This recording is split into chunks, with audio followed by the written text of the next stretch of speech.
조갑제TV 시청자 여러분 안녕하십니까. 2023년 2월 14일 오후 3시 15분입니다. 요새 언론이 만들어낸 말이 있습니다. 친윤계라는 말입니다. 친윤계 하면 자연히 반윤계가 있어야 되는데 친윤계라는 말이 왜 나왔느냐 하면 장제원 의원이 나와가지고 나경원 전 의원을 반윤의 우두머리다 라고 하면서부터 친윤도 있고 반윤도 있고 비윤도 있다 이런 식으로 기자들 머리에서 각인이 되어 가지고 이런 구분법이 생겼습니다. 친윤계, 국민의힘에 친윤계 말고 또 있습니까? 제가 아는 한 국민의힘에 친윤계 아닌 사람이 없습니다. 현역 국회의원 중에서. 그런데 우리만 친윤계다. 다른 사람은 친윤 행세하면 가만 안 둔다. 대통령실도 친윤심 이런 말 하지 마라. 그 말은 장제원, 김기현만 친윤이라고 할 수 있지 다른 사람은 친윤이라고 하면 안 된다. 이런 뉘앙스의 반박을 하는 바람에 기자들이 어느덧 친윤계라고 쓰기 시작했습니다. 완전히 지금 전당대회를 분당대회로 만들고 있습니다. 없는 걸 만들어낸 거죠.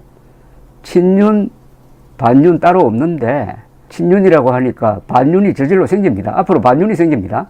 이게 정치를 하는 게 아니죠. 이거는 소꿉장난입니다. 이 정도의 저질 정치는 아마 유치원 아이들도 하지 않을 겁니다. 친구를 많이 만드는 게 인간의 기본 상식 아니겠습니까?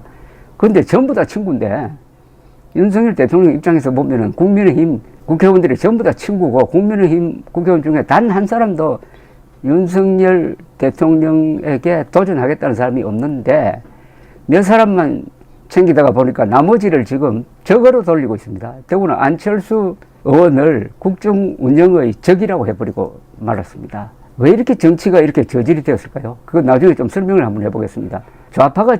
좌파는 본성적으로 저질입니다. 개혁투쟁론이란 게 내 편, 상대편 이렇게 가르는 걸 기본으로 하니까 개혁투쟁론, 공산주의, 사회주의는 저질이 아닐 수가 없어요.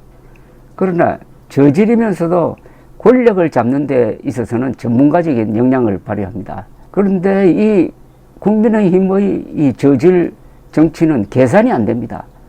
이렇게 해가지고 도대체 뭘 하겠다는 건지, 유일하게 계산이 된다면 이렇게 해가지고 정권 넘겨주겠다.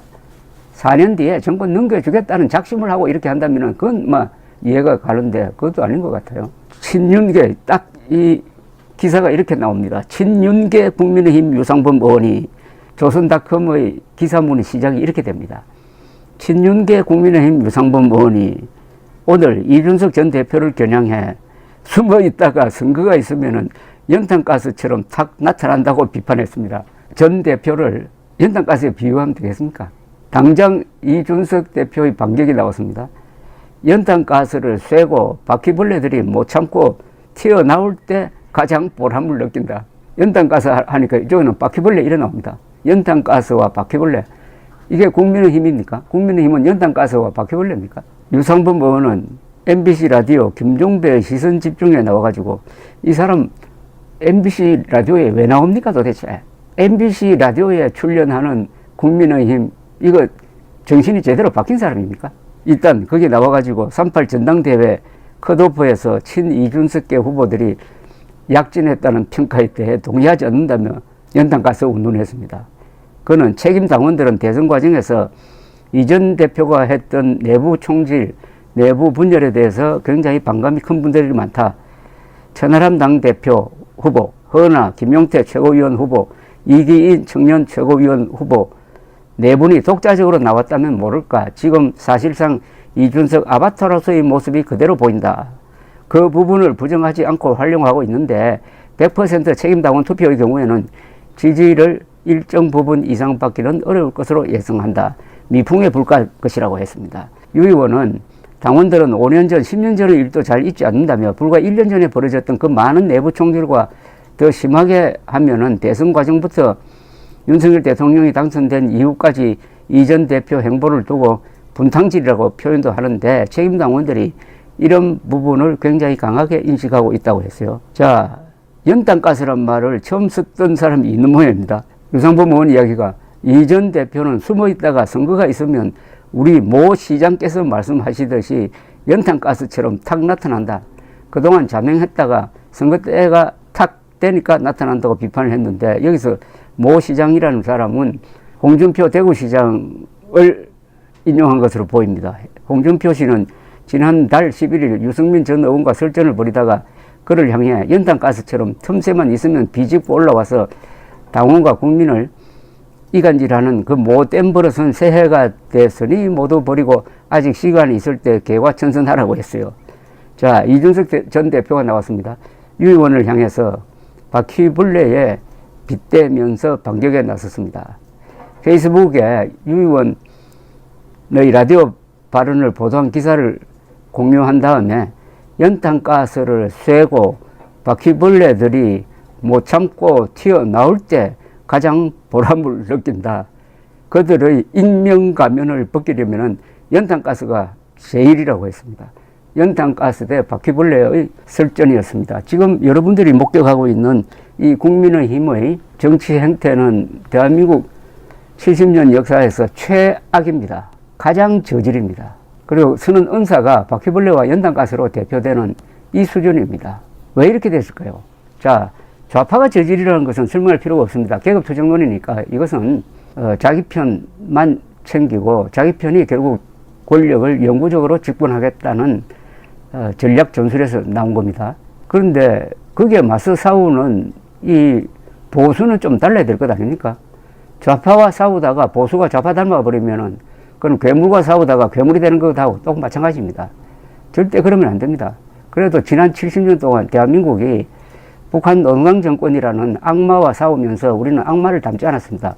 괴물과 싸우면서 괴물을 닮지 않았습니다.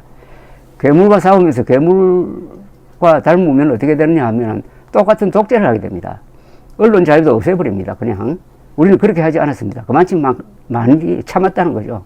심지어 아웅산 테러를 일으켜가지고 전두환 전 대통령을 죽이려 했다가 이건 실패하고 17명의 국가 엘리트를 죽인 그 사건에 대해서도 전두환 정권조차도 보복을 하지 않았어요. 오히려 그 1년 뒤에 그 다음에 그러니까 1984년에 한국에서 수해가 나니까 북한이 살을 보내주겠다고 했어요. 살 5만 톤을 보내주겠다고 했는데 그 안 받을 줄 알고 했는데 전두환 대통령이 딱 받아버렸습니다. 살을 받았어요. 북한 살을 받았다니까요. 근데 북한에서 살 모자라는 북한이 5만 톤 보낸다고 아주 휘청했다고 그래요. 이게 바로 악을 악으로 갚지 않고 만인 앞에서 선을 행해가지고 악을 이긴다는 이 성경에 나오는 말씀을 그냥 실천한 사람이 전두환 전 대통령입니다. 고단수죠. 그렇게 해서 서울올림픽을 방해하려고 하는 김일성, 김정일의 흉계를 무디게 만든 거죠. 그런데 북한은 서울올림픽을 남한이 하니까 배가 아파가지고 그 이듬해 1989년에 평양축전이라는 걸 주최합니다. 아무도 알아주지 않는 평양축전을 주최해가지고 거기에 준비하는데 50억 달러를 때려 넣습니다. 그때 외환 보유고가 얼마 안 되는데 이것 때문에 결정적으로 북한의 경제가 망가지기 시작한 걸로 봅니다. 우리가 참을 만큼 참으면서 북한 노동당 정권이란 괴물을 상대했다.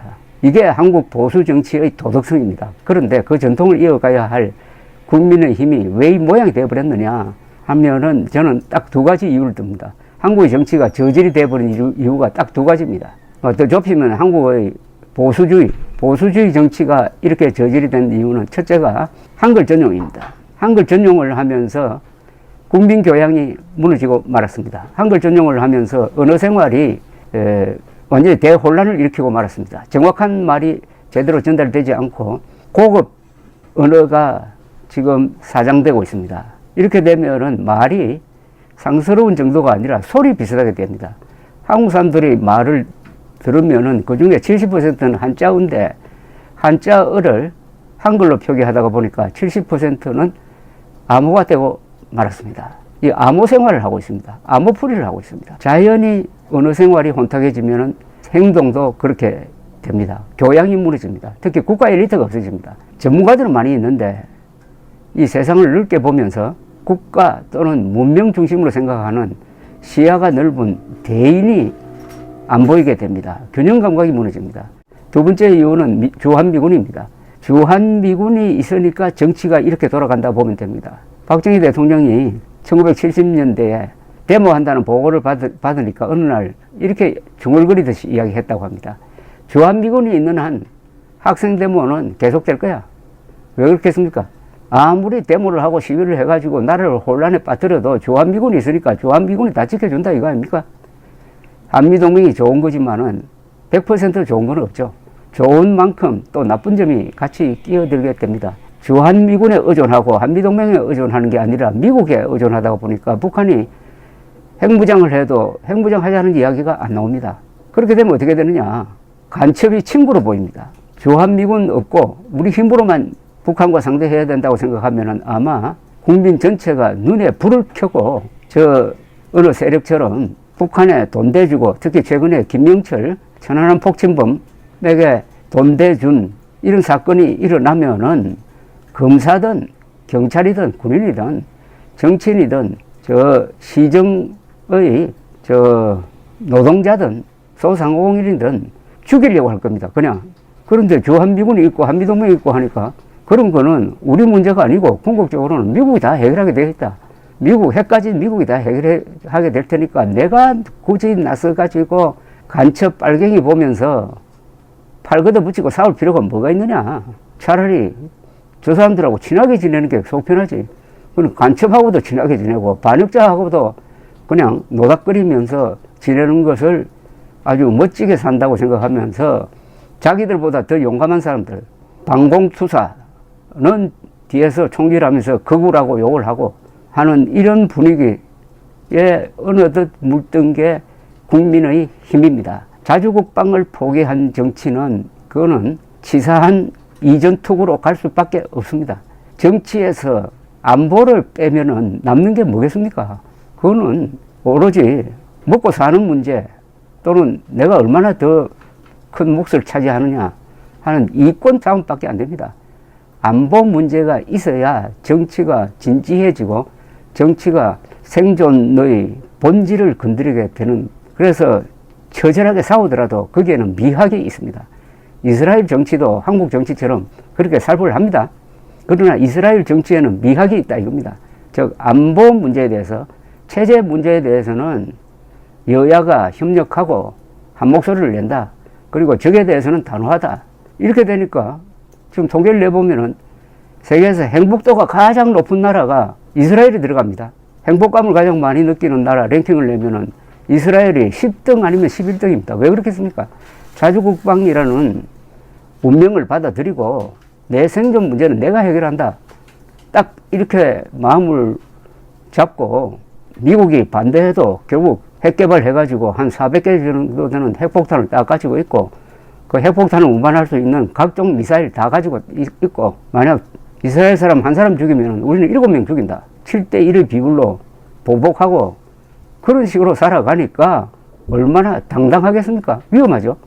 그러나 위험하게 사는 게 행복하게 산다고 생각하는 사람들이 이스라엘 사람이고 비굴하게 사는 것이 행복하게 산다고 생각하는 사람들이 한국 사람들이고 특히 보수 정치 세력이 그렇게 생각하고 있습니다. 자주국방 의지를 포기한 보수는 이건 완전히 가짜입니다. 그게 바로 오늘날 전당대회에서 보여주고 있는 국민의 힘의 모습입니다. 지금 국민의힘 전당대회에 나온 후보나 그 누구도 핵 문제에 대해서 단 한마디도 하지 않습니다. 전술핵, 내가 당대표가 되면은 전술핵 재배치를 반드시 관철시키겠습니다. 이렇게 나와야, 그게 바로 보수 대표 아닙니까? 내가 당대표가 되면은 김명철, 천안함 폭침을 통해서 수십 명의 우리 수병들을 죽인 김명철에게 돈 갖다 준 자는 지위고하를 막론하고 반드시 반역죄로 다스리도록 하겠습니다. 이렇게 공약하는 사람이 있습니까? 없습니까? 없잖아요. 그러면은 국민의 힘이 지금 자멸의 길을 가고 있는 게 확실합니다. 그러니까 4년 뒤에 정권을 넘겨주려고 지금 저렇게 몸부림을 치고 있습니다. 자주국방을 포기한 보수 정치는 가짜다. 이게 저희 결론입니다. 감사합니다.